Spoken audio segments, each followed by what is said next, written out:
بسم الله الرحمن الرحيم kusoo dhawaada Xuseen Yonis channel.com ee laga barto cilmiga biology-ga oo ku baxa luqadda af Soomaaliga. Magacaygu waa Xuseen Yonis Cali. Mar waliba waxaad igala soo xiriiri kartaan xuseenyonis12@gmail.com.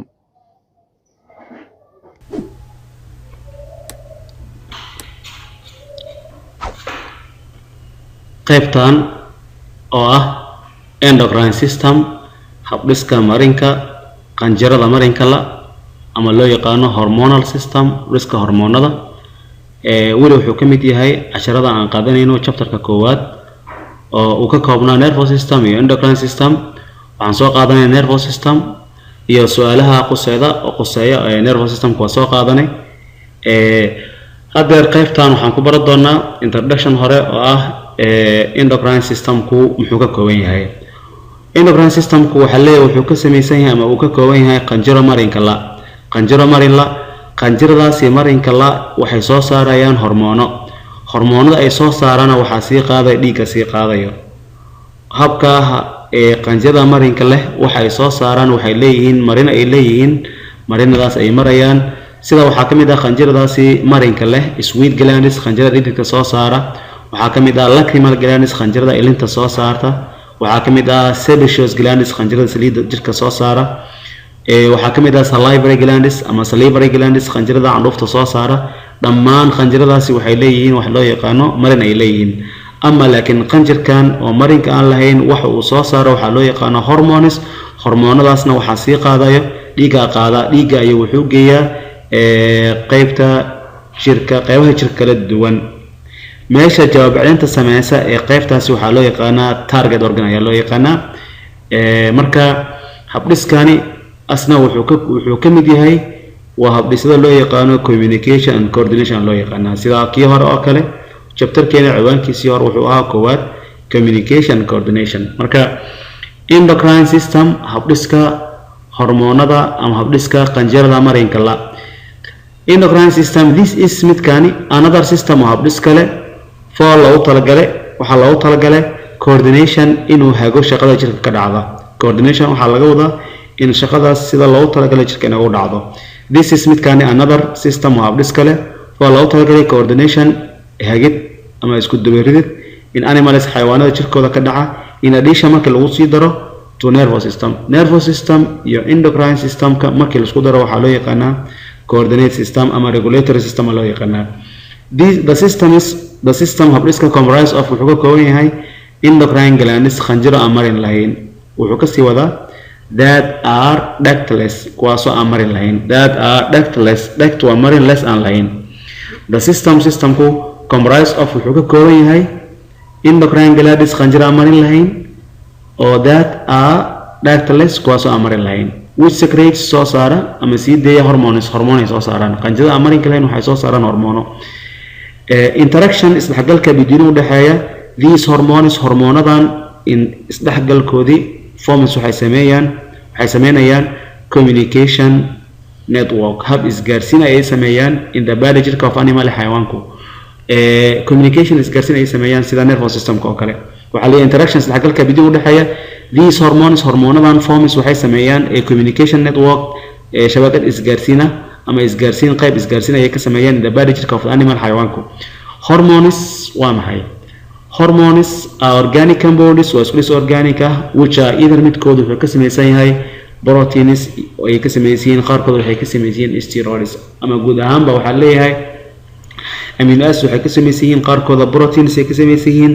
qaarkoodna waxay ka samaysan yihiin amino acids ay ka samaysan yihiin qaarkoodna waxay ka samaysan yihiin steroids barur ay ka samaysan yihiin. marka buugeen wuxuu qorayaa proteins iyo steroids.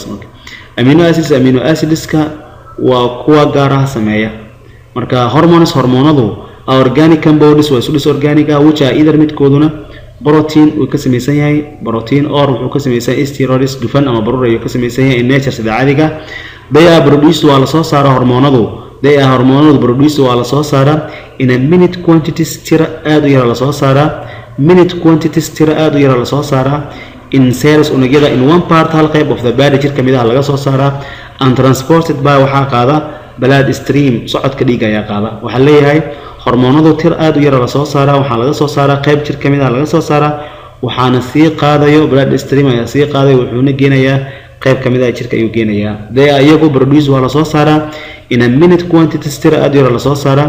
in cells unugya laga soo saaraa in one part hal qayb of the body jir kamid ah and transported by waxa qaada blood stream socodka dhiigga ama qulqulka dhiigga ayaa qaada wuxuu geeyaa other parts qaybaha kale of the same organisms la noolihii way halkaasoo hormoonadu they produce ay soo saarayaan response jawaabcintu ay sameynayaan jawaabcin ay ka soo saaraan xubnaha la geeyay those parts qaybahaas of an organism noolaha that respond jawaabcin sameysa qaybaha noolaha ka mid ah jirkiisa qaybaha jawaabcinta sameeya aqalad waxaa loo yaqaanaa target organism unugyada la beegsanayo ama unugyada la beegsaday those parts qaybahaas of an organism noolaha that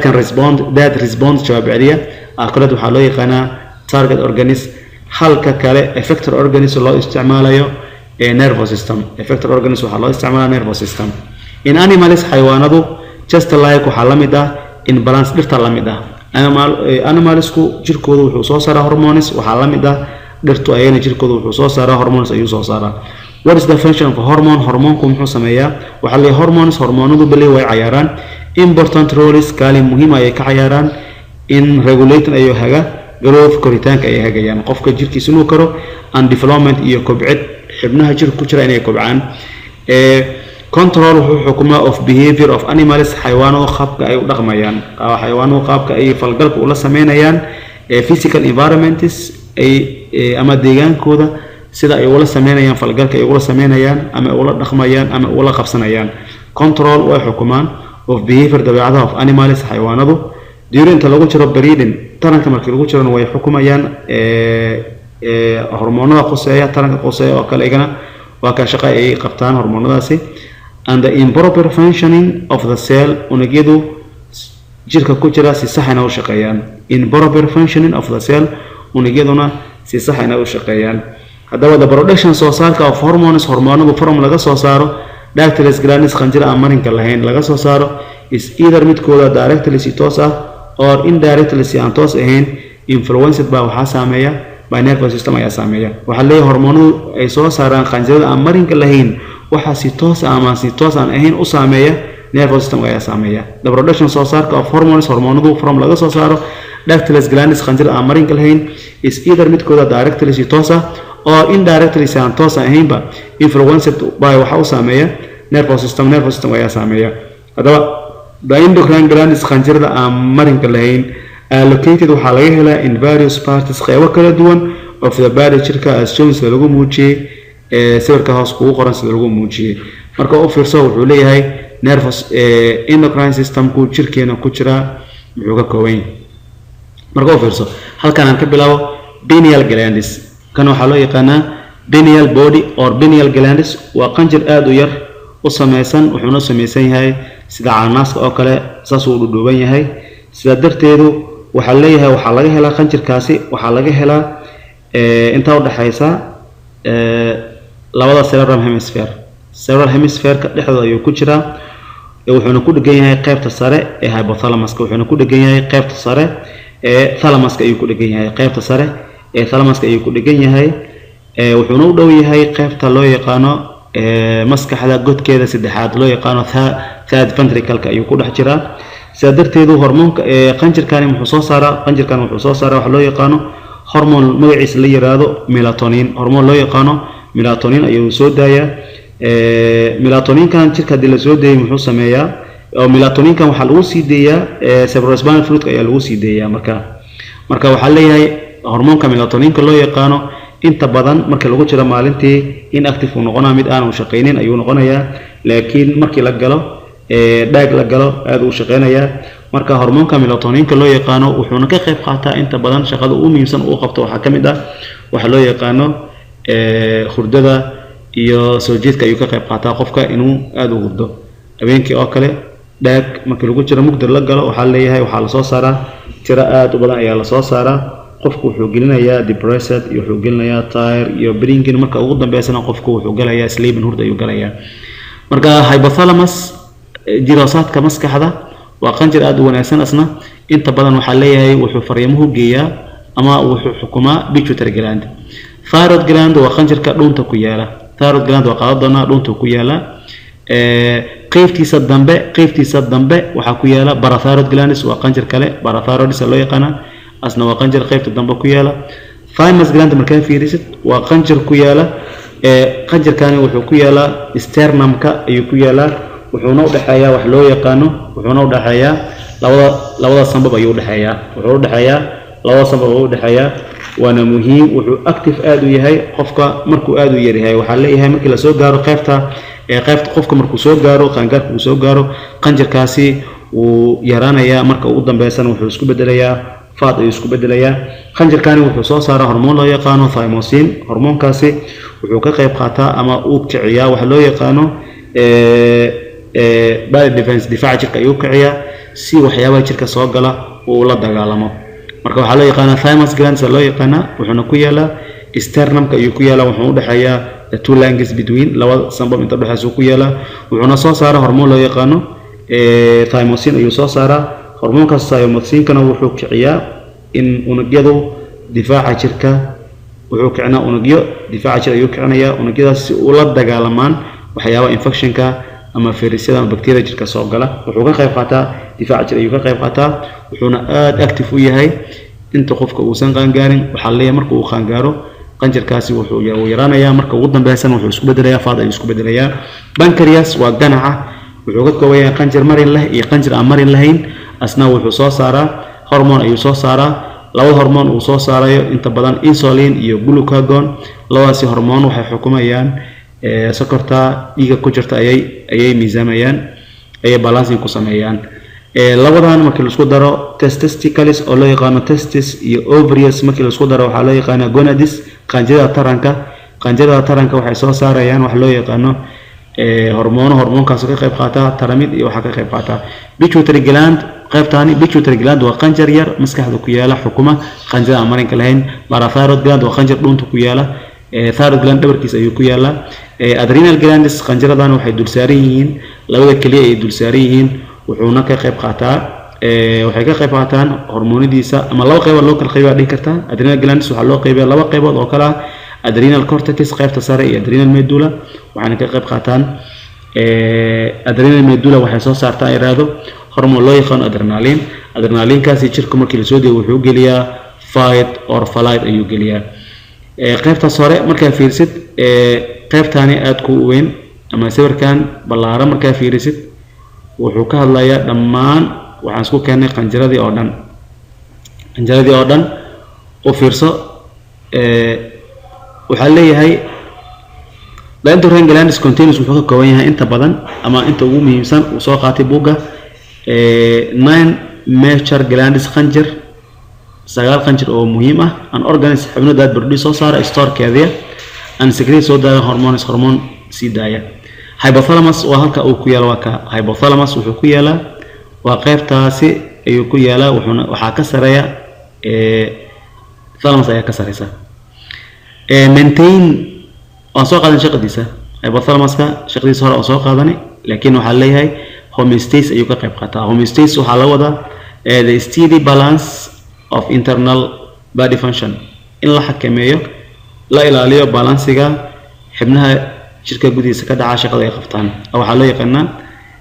homeostasis regulates wuxuu xukumaa body temperature iyo xukumaa heart rate wuxuu xukumaa blood pressure wuxuu xukumaa pituitary gland waa qanjirka oo ka hooseeya hypothalamus ayuu ka hooseeya pituitary glandigu wuxuu ka kooban yahay laba qaybood ayuu ka kooban yahay two lobes ayuu ka kooban yahay anterior mid hore which secretes ka soo deeya hormones sii daaya hormono involved ku lug leh in body's growth koritaanka and development kobcida and wuxuu ka kooban yahay posterior qayb dambe which secretes soo deeya hormono that increase ziyadiya reabsorption in nuugaan of water biyaha into the kidney keliyuhu inay biyuhu nuugaan si jirka loo saaro hadday dheeraad yihiin waa qayb dambe korki doona waxaa ka mid ah pineal glands hadda aan ka soo sheekeen wuxuuna ku yaalaa qaybta maskaxda ayuu ku yaalaa waxaa loo yaqaanaa pineal glands wuxuu soo saaraa hormoonka loo yaqaano melatonin hormoon loo yaqaano ayuu soo saaraa thyroid gland wuxuu ku yaalaa dhuunta qaybteeda hore ku yaalaa qaybta hore dhuunta ku yaalaa front qaybta hore ku yaalaa wuxuuna u egyahay sida muuqaalka balanbaalista oo kale wuxuu soo saaraa hormoono muhiim ah buugeen wuxuu qorayaa hal hormoon ayuu qoraa oo loo yaqaano thyroxine T4 iyo wuxuu soo saaraa hormoonka loo yaqaano calcitonin waxayna inta badan ka qayb qaataan metabolism ay ka qayb qaataan energy waxa soo qayb qaata waa qaadana parathyroid glands qanjirkaani wuxuu ku yaalaa thyroid gland dhabarkiisu ku yaalaa back qaybta dambe ayuu ku yaalaa wuxuu noo kooban yahay afar qanjir oo yar ah parathyroid secretes wuxuu soo daayaa hormone ayuu soo daayaa necessary oo muhiim u ah for calcium absorption in calcium jirka uu nuugo thymus gland wuxuu ku yaalaa labada sanbab oo kuwana dhexdooda ku yaalaa thymus gland control wuxuu xukumaa waxa loo yaqaano the production of T cells oo loo yaqaano thymus cells ama lymphocytes una kamid ah white blood cells kamid ah and balay wuxuu ciyaaraa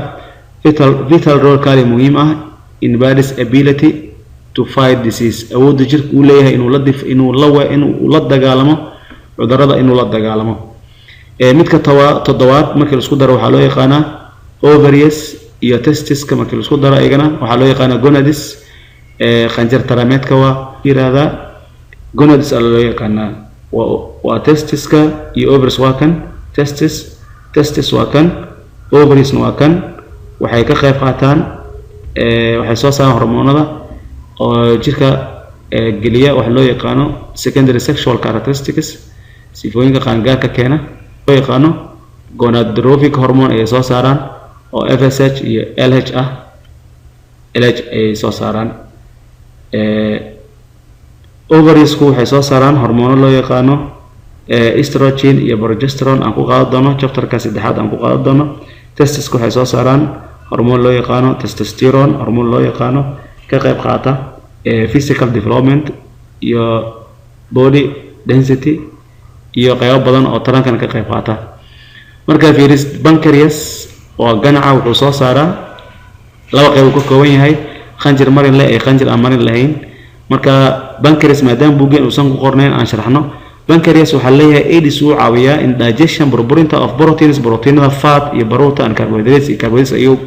caawiyaa markaan waa maxay markaan markuu uu yahay exocrine gland markaan markuu yahay waa maxay exocrine gland ama endocrine haduu noqdo ku aan marin lahayn responsible for wuxuu mas'uul ka yahay the production soo saarka of insulin and glucagon insulin iyo wuxuu soo saaraa glucagon labadaani which regulate waxay xukumayaan the level herka of glucose ee sokorta in the blood ku jirta adrenal glands ku qaado doona waxay dul saaran yihiin labada kale ay dul saaran yihiin produce waxa loo qeybiyaa laba qaybood adrenal cortex iyo adrenal medulla produce waxay soo saaraan hormones ay soo saaraan hormoonada soo loo ogolaada the body jirka to react inuu la falgalo stress waxyaabaha stresska ah xaalad degdeg ah sida hormoon uu soo saaray waxa kamid ah adrenaline waxa soo saara adrenal medulla ayaa soo saara iyo hormoono badan loo yaqaano cortisols loo yaqaano ama corticosteroids loo yaqaano waxaana soo saara adrenal cortex ayaa soo saara qaybtaasi waa sawirkan waa dheeraad wuxuu ku tusayaa dhammaan wuxuu ku tusayaa qanjirada meelaha ay ku yaalaan qanjiradu meelaha ay ku yaalaan ayuu ku tusayaa. Wassalaamu calaykum waraxmatullaahi wabarakaatuhu.